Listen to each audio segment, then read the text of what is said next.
Welcome to another episode of Skip to the Point. On this Thanksgiving week, we have a special guest, Scott Bush. Scott comes to us as one of the top 5 facilitators by AMA in North America. His experience consists of leading a variety of Fortune 100 companies and being responsible for over $1 billion in revenue, to now doing consulting in over 35 countries. And oh yeah, he's my cousin. In this episode, we talk about the essential skills you need to build your sales career. We talk about how to nail cold calls and keep your customer on the phone. And lastly, we talk about how to utilize resources and people around you to ultimately become successful. This episode is special to me because it's just like conversations that Scott and I have had throughout my sales career. And I think you will find that the apple doesn't fall short of the tree. I'm excited for you guys to listen to this episode. And with that, let's skip to the point. Well, Scott, welcome to the podcast. Thank you, Alex. Always great to see you. I love this about this podcast because this is a normal conversation in which I would ask you this. Like I would say, okay, well, this is what's happening for me. What do you think about this? So like right now, I'm having a hard time with cold calling. I'm having a hard time keeping people on the phone. And so is that essential skill of like keeping people engaged with my communication. What advice would you have for me to keep people on the phone? Yeah. So think about if we're on the other side, if we're getting that call, right? Or we're getting that, particular, advertisement or, any kind of, thing that's going to try to entice us to either be more interested or to buy, whatever it is, right? But we're on the other side. Well, again, the one time, every time that you want to either hang up or, you know what, I'm busy or we're good or I've already got 10 of those or whatever it may be, it's because all they're doing is talking about themselves, right? And what does your dad say? What was it? You're talking about the what? Not about the dog. That's exactly right. It's not about the dog. So the point is that you got to make it. So the cold calling piece, right? We have to instantly, whether it be through research, whether it be through maybe just checking out their website or maybe to talking to somebody who may know the person or people you're going to be calling, get some type of intel so that as soon as you possibly can, whatever that looks like, whether it be a statement or a question, I don't care. But the sooner you can make it more about them, okay? In terms of why, all they're doing is asking themselves, why am I going to stay on this call with Alex?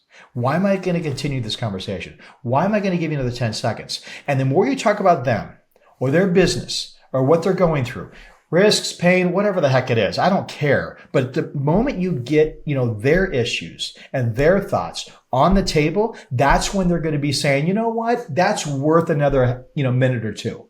I'm willing to give that an extra, time. And that's all you need as a salesperson. You need a window. You need a chance to kind of continue that conversation. But as soon as we're like, hi, my name is, which is important, you got to do the whole name and company, but we have to find a way to get in there right away. I'm talking to a ton of people like you, right? And here's what they're talking about. Here's what they're concerned about. This is what they're dealing with. This is kind of some of the things that they are constantly asking us, in this environment, in this industry. And so they're like, whoa, you mean Bob's saying that? You mean Mary's talking about that? And all of a sudden now it goes to a different part of the brain called chunking, and they start thinking about beyond this conversation. Can Alex help me with that? Can her company do something to help, And as soon as that triggers in, that's when they start wanting to continue or at least extend. And it might be, hey, just send me some info. Fine, right? Which we can with a follow-up and all. But, again, the more they start talking to you, the more they stay engaged, right? You win. That's what we're looking for. Oh, I love that. Okay, that's good advice. I'm going to keep that with me now when I'm doing my cold calls later this afternoon.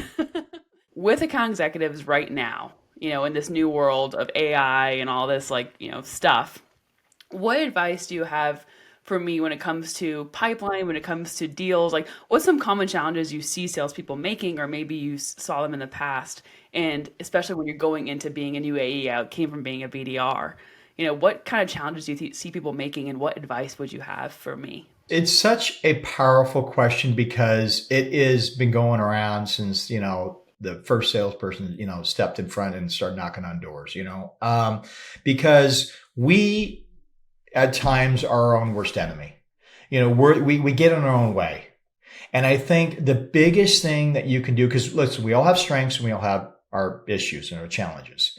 So focus on what you do well And, and use that as part of your messaging, use that as part of your highlighted, set of priorities you're going to do for the week. I mean, just because you're like, well, I'm supposed to do this, or this is what we're supposed to target, with our product set, or this is what my boss wants me to do. I mean, again, I don't want you to not listen to that aspect of it. But again, you know what I mean? In other words, what happens, sometimes we dive into a pool that is really deep. It's really cold. And we we get in our own way. We start focusing on something that was like, you know what? I'm not even sure what the heck I'm doing.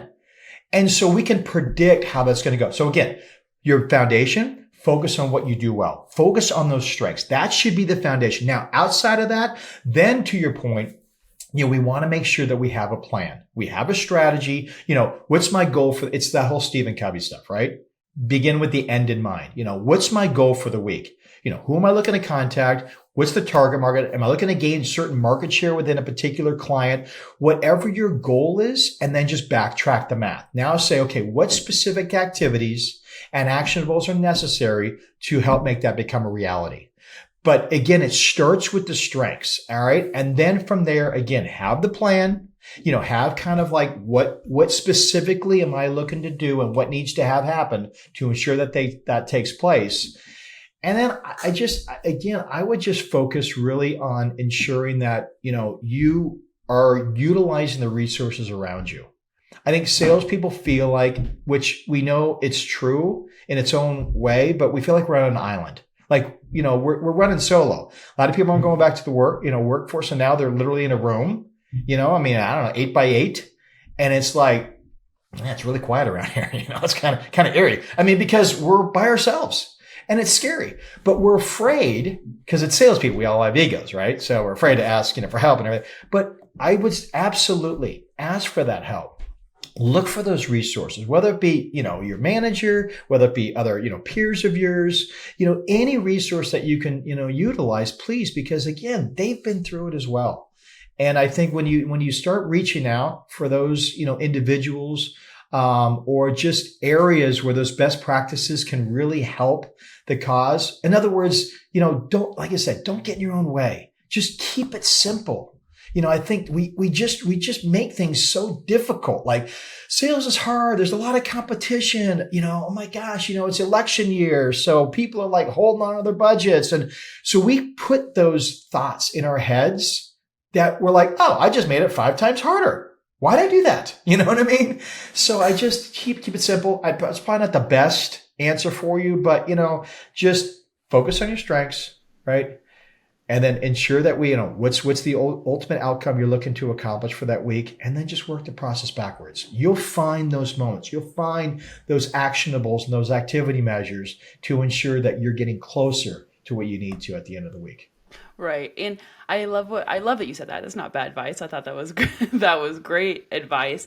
I think we do get in our heads. Well, especially me. I get in my head a lot when it comes to thinking like, oh, this is not going to work, or I'm not going to hit this, or how can I possibly do this? But if you just had the mindset of the abundance, of course I'm going to make it. I'm going to figure it out. I'm going to make it work.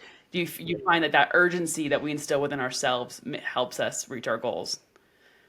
Yeah. I love it. I love it. It's perfect. And that's a good way to look at it. And again, you're simplifying the process. And I think that's the trick, right? We got to make sure we have a process that's consistent, but your process, right? One that is going to highlight and benefit, and it's going to, it's going to contribute to your strengths. That's the thing, because not every process is right for every salesperson. One process may be just tremendously, helpful to Alex, but then the same salesperson in the company, right, uses the same process, and it's more of a detriment. It hinders their ability because the skills aren't the same. You all have different skill sets, and that, process still needs to be somewhat, consistent in terms of the foundation, but we have to understand exactly what that process means to you and how can we fit that in with your strengths. Okay. That's keeping it simple. Okay. Oh, I love that. That's great. I know that I'm putting you on the spot here when I'm asking you for a story, but you have such great storytelling skills that I believe at like my dad's funeral, I asked you, like, Scott, go tell a story. It's such a good story.